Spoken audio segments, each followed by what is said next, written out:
क्या आप जानते हैं कि दुनिया का सबसे बड़ा धार्मिक आयोजन भारत में होता है? महाकुंभ मेला सिर्फ एक साधारण मेला नहीं बल्कि आस्था, रहस्य और चमत्कारों से भरा हुआ अद्भुत संगम है। 2025 में होने वाले महाकुंभ की तैयारी जोर पर है और आज हम आपको इसके पीछे की कुछ अनसुनी और चौंकाने वाली कुछ खास बातें बताएंगे जो आपको हैरान कर देंगी। चलिए दोस्तों शुरू करते हैं। क्या आपको पता है महाकुंभ कब और कहाँ होता है? महाकुंभ मेला हर 12 साल में एक बार 4 प्रमुख स्थानों पर आयोजित किया जाता है और ये स्थान है हरिद्वार, प्रयागराज, उज्जैन और नासिक। लेकिन क्या आप जानते हैं कि हर 144 साल के बाद महापूर्ण कुंभ होता है जिसे महाकुंभ कहा जाता है। 2025 का महाकुंभ प्रयागराज में होगा जहाँ करोड़ों श्रद्धालु संगम में स्नान करेंगे। दोस्तों क्या आप जानते हैं कि कुंभ में स्नान क्यों किया जाता है? चलिए हम आपको बताते हैं। कहा जाता है कि कुंभ में स्नान करने से सभी पाप धुल जाते हैं और मोक्ष की प्राप्ति होती है। लेकिन इसके पीछे एक पौराणिक कथा भी छिपी हुई है। समुद्र मंथन के दौरान जब अमृत कलश निकला था तो देवताओं और असुरों के बीच युद्ध छिड़ गया और इस युद्ध के कारण अमृत की 4 बूंदें इन 4 पवित्र स्थानों पर गिरी और तभी से कुंभ मेले का आयोजन स्थान बन गया। दोस्तों क्या आप जानते हैं 2019 के प्रयागराज कुंभ में 24 करोड़ से ज़्यादा लोग आए थे, जो कि दुनिया के किसी भी आयोजन से सबसे ज़्यादा है। अनुमान है कि 2025 के कुंभ में यह संख्या 40 करोड़ तक पहुंच सकती है।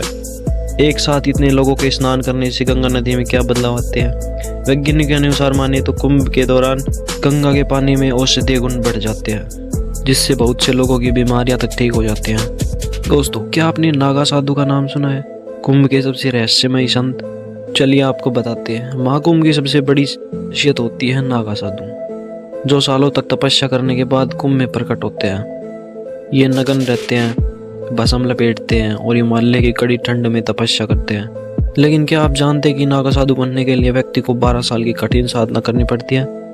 उस साधना के बाद ही नागा साधु बन सकते हैं। दोस्तों नागा साधु के साथ साथ कुंभ में दिखाई देने वाले चमत्कार भी बहुत सारे हैं। कुंभ के दौरान कई लोगों ने रहस्यमयी शक्तियों को महसूस किया है।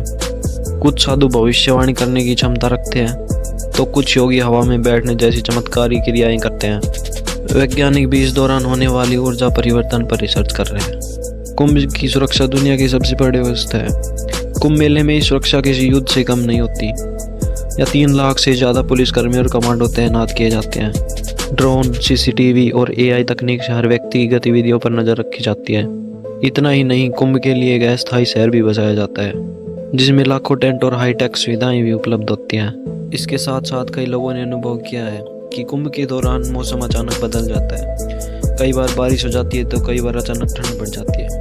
कहा जाता है कि योगियों की ऊर्जा और कुंभ के दौरान की जाने वाली विशेष साधनाओं का प्रभाव होता है। महाकुंभ के दौरान रात में कुछ अनुष्ठान भी होते हैं जिनमें अघोरी साधु तंत्र साधना और रहस्यमयी क्रियाएं भी करते हैं। ये अनुष्ठान आम लोगों के लिए प्रतिबंधित होते हैं और इन्हें सिर्फ विशेष तांत्रिक ही देख सकते हैं। इसके साथ साथ कुंभ मेले में ऐसे रहस्यमयी संत जो दिव्य औषधियों का वितरण करते हैं। ये औषधियाँ बीमारियों को ठीक करने का दावा करते हैं। इन्हें सिर्फ कुंभ के दौरान ही प्राप्त किया जा सकता है। कुंभ सिर्फ एक मेला नहीं बल्कि भारत की संस्कृति, आस्था और आध्यात्मिकता का अद्भुत संगम है। 2025 का कुंभ कई मायनों में ऐतिहासिक होने वाला है। क्या आप भी इस दिव्य अवसर पर संगम में स्नान करना चाहोगे? कमेंट में जरूर बताइए। अगर आपको यह वीडियो पसंद आई तो इसे लाइक, शेयर और चैनल को सब्सक्राइब करना न भूलें।